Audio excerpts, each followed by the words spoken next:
Arnold एक royal Prince है जिसे सब टैलेंटलेस समझते थे, लेकिन अर्नोल्ड एक्चुअल में एक एसएस रैंक एडवेंचरर है जिसे सबसे पावरफुल एंशिएंट मैजिक आता है। पर वो अपनी आइडेंटिटी और पावर्स को छुपा के रखता है क्योंकि वो नहीं चाहता कि सभी लोग उसे राजा बना दें। पूरा एनीमे देखेंगे, लेकिन उससे पहले चैनल को सब्सक्राइब जरूर से कर लेना और वीडियो को हाइप कर देना। एपिसोड की शुरुआत में हम एक मॉन्स्टर को देखते हैं। अर्नोल्ड उसे मारने के लिए आया हुआ था, पर तभी पीछे से उसका बटलर सेबस आके रिक्वेस्ट करता है कि प्लीज कासल में वापस चलिए। अर्नोल्ड कहता है, मैंने कहा था ना सेबस कि मुझ पे नजर मत रखा करो। वो कहता है, पर मुझे इसकी आदत हो गई है। अर्नोल्ड उससे पूछता है कि अब क्या बात है। सेबस बताता है कि जनरल डोमिनिक मर गए हैं। वो सरप्राइज होके पूछता है, क्या उनकी हत्या हुई है। सेबस क्लियर करता है कि इस बारे में ज्यादा डिटेल्स नहीं है, लेकिन मुझे लगता है कि किलर को ढूंढने की कोई भी कोशिश नहीं होगी। वो कहता है, ठीक है, मैं अपना काम खत्म करके कासल वापस आ जाऊंगा। तभी अर्नोल्ड अपना रूप बदल लेता है। ये देख के सेबस पूछता है कि इसकी क्या जरूरत थी, हमारे आसपास तो कोई भी नहीं है। वो कहता है, मैं नहीं चाहता कि किसी को भी पता चले कि एक प्रिंस एडवेंचरर बन के घूम रहा है। सेबस उसे वार्न करते हुए समझाता है कि अगर आप इस सब चीजों का रिस्क समझ रहे हैं तो फिर ऐसी हरकतें ही मत करो, क्योंकि आप एड्रासिया एम्पायर के 7th Prince Arnold racks Elder हो। वो कहता है, लेकिन लोग मुझे इंसिपिड प्रिंस कहते हैं, यानी ऐसा प्रिंस जिसके अंदर कोई खास टैलेंट नहीं है। क्योंकि मेरा छोटा भाई हद से ज्यादा टैलेंटेड है, इसीलिए मैं जो चाहूँ वही करूंगा।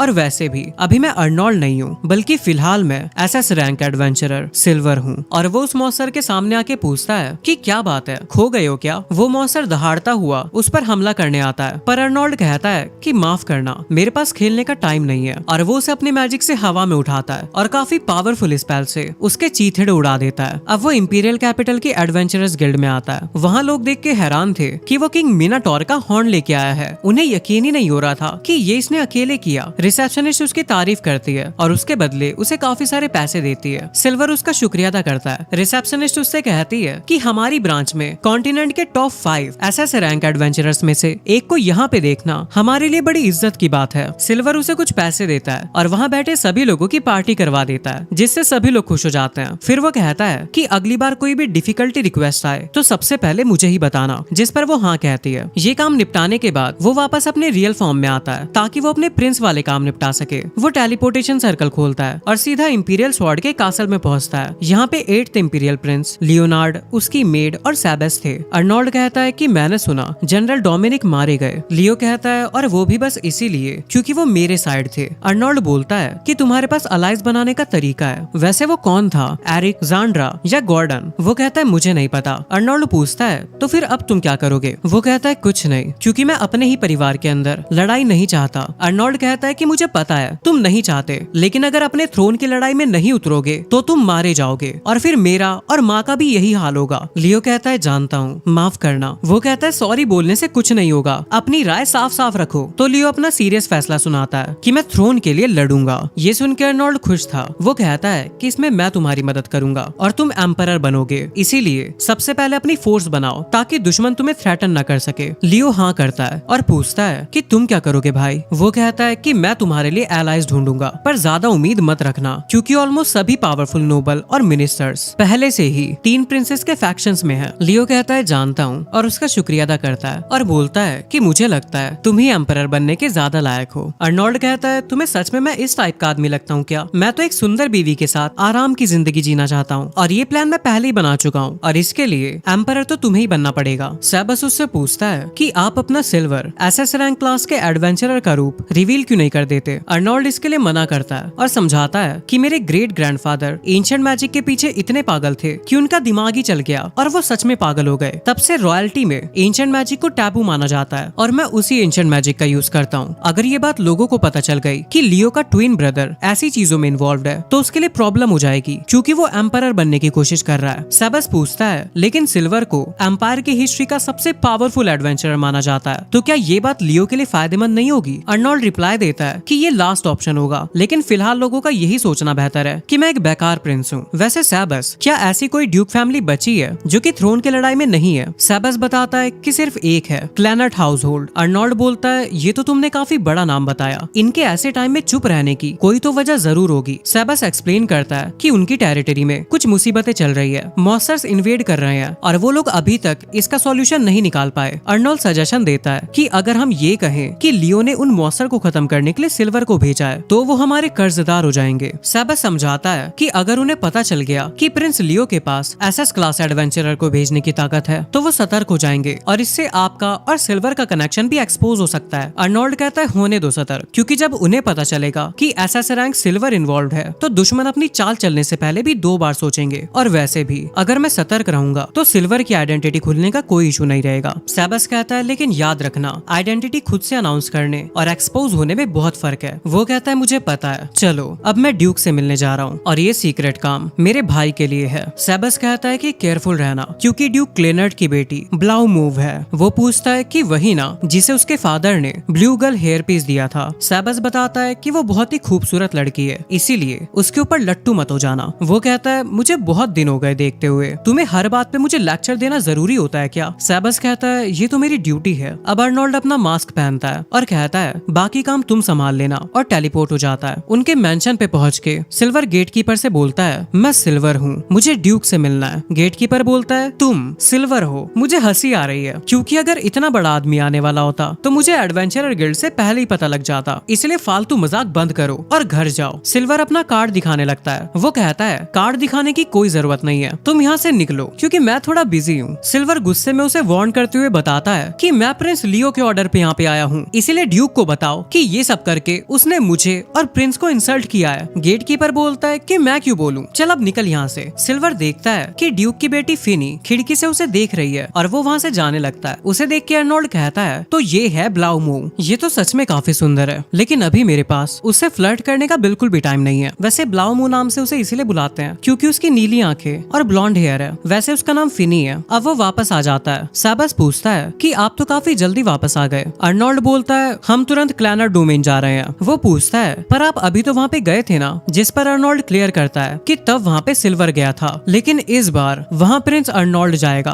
और अब ड्यूक को मजबूर होके लियो के सामने गिड़गिड़ाना पड़ेगा। सेबस बोलता है कि आपकी स्माइल में दरिंदगी साफ झलक रही है। अब वो जाने की तैयारी करते हैं, क्योंकि घोड़े से जाने पर भी उन्हें पहुंचने में 5 दिन लग जाएंगे। उसके बाद वो वहाँ पे पहुंच जाते हैं। ड्यूक क्लेनर्ड बोलते हैं मिले हुए काफी समय बीत गया। अर्नोल्ड पूछता है कि हम आखिरी बार कब मिले थे। ड्यूक याद दिलाता है कि आपके 10th बर्थडे के बाद से नहीं मिले योहानस। वैसे बताइए आप मेरे डोमेन में किस लिए आए हैं? अर्नोल्ड कहता है ऑब्वियसली मैं कंपनसेशन की बात करने आया हूँ। ड्यूक सरप्राइज होकर पूछता है कि कंपनसेशन? अर्नोल्ड कहता है कि लियो भी ऐसा नहीं चाहते थे, लेकिन हालातों ने उन्हें मजबूर कर दिया, इसीलिए अगर थोड़ा सा भी ग्रेटिट्यूड फील करते हो तो लियो की मदद करो। ड्यूक कहता है ग्रेटिट्यूड? मैं समझा नहीं, जो भी बात है आप सीधा बोल दीजिए। अर्नोल्ड कहता है कि बेवकूफ बनने की कोशिश मत करो, काफी सारे लोग आपके ऊपर ट्रस्ट करते हैं, इसीलिए लियो ने आपको फेवर दिया और आप उसे इस तरह से लौटा रहे हो। सेबस कहता है योर हाइनेस, लगता है ड्यूक सच में अनजान है। अर्नोल्ड गुस्से में बोलता है कि ये बहाना काफी नहीं है, क्योंकि लियो ने आपके लिए एसएस रैंक एडवेंचरर भेजा था, और वो भी तब जब वो खुद थ्रोन की लड़ाई में फंसे हुए थे, और इसीलिए सिल्वर ने रिक्वेस्ट एक्सेप्ट की। ड्यूक हैरानी से पूछता है सिल्वर? क्या ये वही सिल्वर है? अर्नोल्ड बोलता है हाँ बिल्कुल, और बताता है कि जब लियो को ये पता चला कि आपके यहाँ मॉन्स्टर प्रॉब्लम है, तब उन्होंने सिल्वर से मदद मांगी, और ऐसा सुनने में आया है कि वो टेलीपोर्टेशन जैसे लॉस्ट मैजिक भी यूज कर सकता है, तो ऐसा हो ही नहीं सकता कि वो यहाँ पे ना आया हो। ड्यूक पूछता है क्या ये बात पक्की है? वो गुस्से में बोलता है क्या तुम मुझ पे झूठ बोलने का इल्जाम लगा रहे हो? सेबस कहता है योर हाइनेस, ड्यूक की बॉडी लैंग्वेज से लग रहा है कि वो झूठ नहीं बोल रहे हैं, शायद उन्हें सच में नहीं पता, इसीलिए उन्हें थोड़ा टाइम देते हैं इन्वेस्टिगेशन करने के लिए। अर्नोल्ड कहता है कि मैं सेबस की बात मान के थोड़ा टाइम देता हूँ। ड्यूक सर झुका के कहता है मैं समझ गया, मैं जाके तुरंत इन्फॉर्मेशन गैदर करता हूँ, और वहाँ से चला जाता है। सेबस कहता है आपने तो कुछ ज्यादा ही तमाशा कर दिया। वो कहता है क्योंकि उन्हीं के घर के किसी मेंबर ने सिल्वर को भगाया था, मैंने तो बस जख्म को गहरा किया है, बनाया तो उन्होंने ही था। सेबस बोलता है पर फिर भी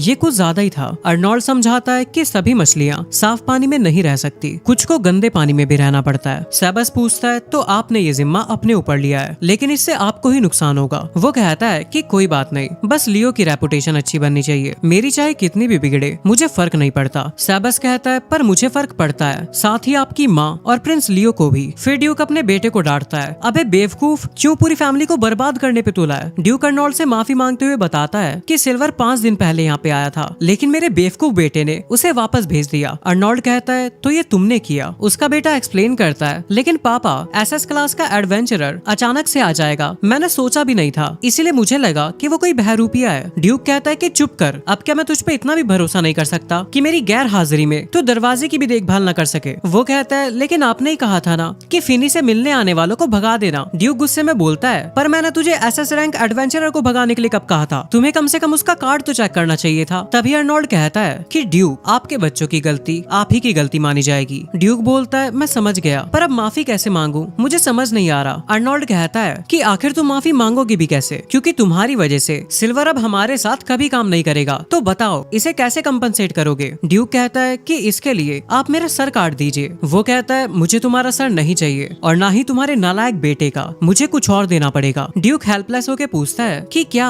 मैं क्या दूं? अर्नोल्ड कहता है कुछ ऐसा वैल्यूएबल जो कि ड्यूक के लिए भी कीमती हो और साथ में मेरे और लियो के लिए भी। तभी फिनी आगे आती है और कहती है आप मुझे ले लीजिए और मेरे पापा और भाई को माफ कर दीजिए योर हाइनेस। ड्यूक बोलता है ये तुम क्या कह रही हो योर हाइनेस, आप इसे माफ कर दीजिए, मेरी बेटी अभी भी बच्ची है। वो कहती है कि जब मास्टर सिल्वर यहाँ पे आए थे तब मैंने भी उन्हें देखा था, अगर मेरा भाई दोषी है तो मैं भी हूँ। उसका भाई कहता है कि मेरी बहन इनोसेंट है, ये सब मेरी गलती है, इसीलिए उसे माफ कर दीजिए। सेबस कहता है योर हाइनेस, जब ड्यूक और उसका परिवार इतना सब कुछ कर ही रहे हैं तो अब आप भी अपना गुस्सा कम कर दीजिए। अर्नोल्ड कहता है अगर इस बार छोड़ दिया तो आगे लॉर्ड बन के रहना मुश्किल हो जाएगा। सेबस समझाता है कि इस इंसिडेंट को शांति से सॉल्व कर लेंगे। वो पूछता है लेकिन सिल्वर का क्या? सेबस बोलता है कि वो एक लॉयल आदमी है और एक बार जो रिक्वेस्ट ले लेता है उसे कभी छोड़ता नहीं। अर्नोल्ड कहता है लेकिन फिर भी क्लेनट फैमिली ने उसकी इंसल्ट की है। सेबस कहता है कि इसके बारे में हम बाद में प्रिंस लियो से बात कर लेंगे। अर्नोल्ड बोलता है कि लियो तो सबको माफ कर देता है। वो कहता है इसीलिए तो लोग उनके पास आते हैं और उनके बड़े भाई होने के तौर पे उनकी जानकारी के बिना ड्यूक के साथ रिश्ता खराब करना आपकी इमेज को भी नुकसान पहुंचा सकता है। अब अर्नोल्ड मान जाता है और कहता है ड्यूक किसी को सिल्वर को ढूंढने भेजो, मैं उससे बात करूंगा। उसके बाद एक जगह पे आके अर्नोल्ड सिल्वर से बात करते हुए कहता है मैं हैरान हूँ कि तुम अभी भी ड्यूक क्लैनेट के डोमेन में हो। सिल्वर कहता है कि मैंने सोचा ही था कि किसी न किसी को यहाँ पे भेजा जाएगा, लेकिन आपको यहाँ पे देख के मैं भी हैरान हूँ। इंसिपिड प्रिंस फिनी उसे ग्रीट करती है कि आपसे मिलकर खुशी हुई, मैं फिनी वॉन क्लैनेट हूँ। सिल्वर बोलता है ये पहली बार नहीं है जब मैं तुम्हें देख रहा हूँ, बल्कि 5 दिन पहले भी हमारी नजरें टकराई थी। फिनी उससे माफी मांगते हुए कहती है कि हमारे परिवार की बदतमीजी के लिए मैं बहुत शर्मिंदा हूँ। वो कहता है मुझे माफी की कोई जरूरत नहीं है, पर मैंने सुना था कि तुम्हारा परिवार बहुत ईमानदार है और अपने राज्य के लोगों का ख्याल रखता है, लेकिन अब लगता है कि वो सिर्फ नाम की रेपुटेशन है। वो समझाता है कि मौसर से परेशान जगह पे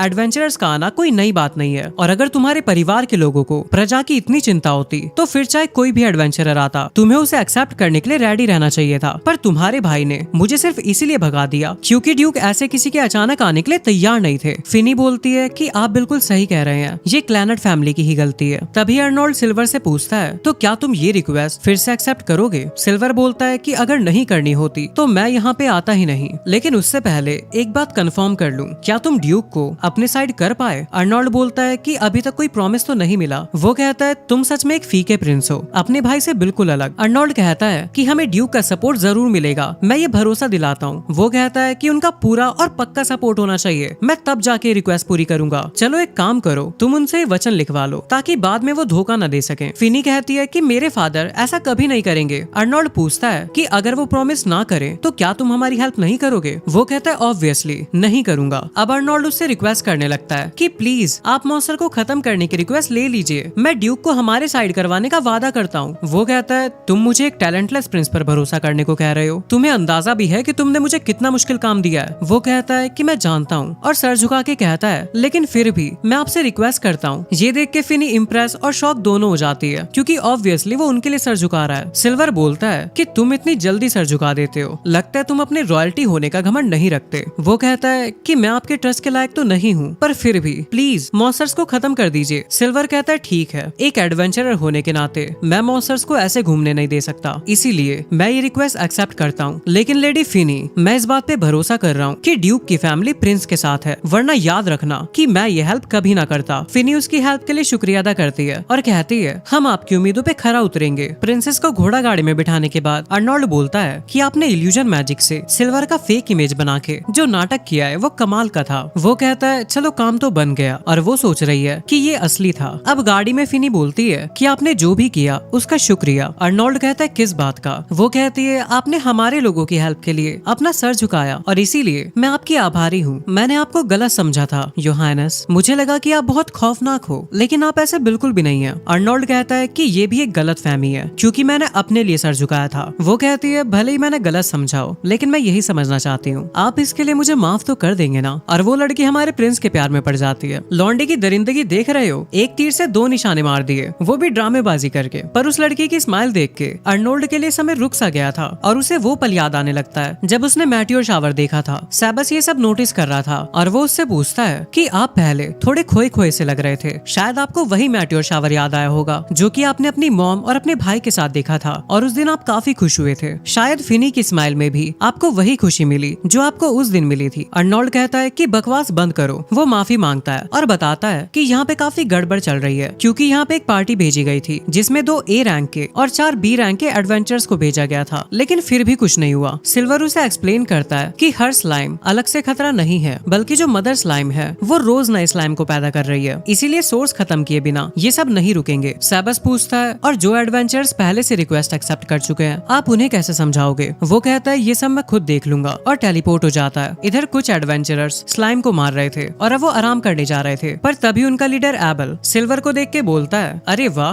आज हम एक एसएस क्लास एडवेंचरर की मौजूदगी में हैं। वो अपना इंट्रोडक्शन देते हुए बताता है कि मैं इनका लीडर हूँ, A रैंक एडवेंचरर, लेकिन आपकी नजरों में तो अभी एक बच्चा ही हूँ। सिल्वर उससे हाथ मिलाता है और बोलता है कि ड्यूक ने मुझे आपके बारे में बताया था। एबल कहता है कि हम लोग भी एडवेंचरर्स हैं और इसीलिए हम यहाँ से ऐसे ही पीछे नहीं हट सकते। आप हमारी बात समझ रहे हैं ना? सिल्वर कहता है हाँ मैं समझ रहा हूँ। एबल पूछता है तो फिर आप यहाँ पे क्यों आए हो? क्योंकि आपके जैसे एडवेंचरर्स को तो रिक्वेस्ट की कोई कमी नहीं होती। सिल्वर बोलता है मैं समझ रहा हूँ कि तुम क्या कहना चाहते हो, लेकिन क्या तुम लोग अभी तक इस सिचुएशन को हैंडल कर पाए? एक लड़की बताती है कि मदर स्लाइम बहुत बड़ी हो चुकी है और हम उसके ऊपर जानलेवा हमला नहीं कर पा रहे क्योंकि हमारे पास फायर पावर नहीं है। सिल्वर ऑप्शन देते हुए समझाता है कि अगर तुम मुझे रिक्वेस्ट से दूर रखना चाहते हो तो ठीक है, लेकिन फिर मुझे गिल्ड को रिपोर्ट करके एक इमरजेंसी क्वेस्ट इशू करवाना पड़ेगा और उसे एक्सेप्ट करके मैं वापस आऊंगा। और अगर इस सब के बीच तुम उसे खत्म कर सको तो मैं तुम्हें नहीं रोकूंगा, या फिर तुम मुझे मदर स्लाइम को हैंडल करने दो क्योंकि एक एडवेंचरर होने के नाते मैं और डैमेज नहीं होने दे सकता। एबल इस पर राजी हो जाता है क्योंकि वैसे भी मदर स्लाइम को मारना उनके बस की बात नहीं थी। वो कहता है कि जो आपकी मर्जी आप वो करो और अपनी टीम से माफी मांगता है, पर सिल्वर उन्हें अप्रिशिएट करते हुए बोलता है कि तुम लोगों की वजह से ही डैमेज और ज्यादा नहीं फैला, तुमने काफी अच्छा काम किया और गिल्ड को भी तुम्हारा आभारी होना चाहिए। एबल कहता है कि मैंने सोचा नहीं था कि कभी कोई एसएस क्लास का एडवेंचरर हमारी तारीफ करेगा। सिल्वर कहता है तुम इसे सरकाज़म मत समझना, मैं सच में तुम्हारा आभारी हूँ, इसीलिए अगर कभी भी कोई भी जरूरत पड़े तो तुम मेरे पास कैपिटल ब्रांच में आ जाना, जो हो सकेगा मैं करूंगा। अब वो वहीं खड़े होके अपना हाथ उठाता है। उस लड़की को समझ नहीं आ रहा था कि आखिर वो कर क्या रहा है क्योंकि उसे तो जाके मदर स्लाइम को खत्म करना था। पर सिल्वर एक स्पेल कास्ट करते हुए बोलता है मैं स्वर्ग की इच्छा का दूत हूँ, मैं स्वर्ग और पृथ्वी के नियमों से जुड़ा हूँ। मेरे दुश्मन कांप उठे और मासूम खुश हो जाएं। मेरे शब्द भगवान के शब्द हैं, मेरा प्रहार भगवान का प्रहार है और मेरी उंगलियों में वो आग है जो स्वर्ग को जला देती है। ये स्पेल देख के एबल बोलता है ये तो एंशिएंट मैजिक है और उसके एग्जीक्यूशन प्रोमिनेंस मैजिक से इतनी ज्यादा आग निकलती है कि वो उस पूरे इलाके को जला देता है जिसमें मदर स्लाइम के साथ बाकी सभी स्लाइम का भी नामो निशान मिट गया था। वो एबल से कहता है क्या तुम लोग क्वेस्ट कंप्लीट की रिक्वेस्ट कर दोगे?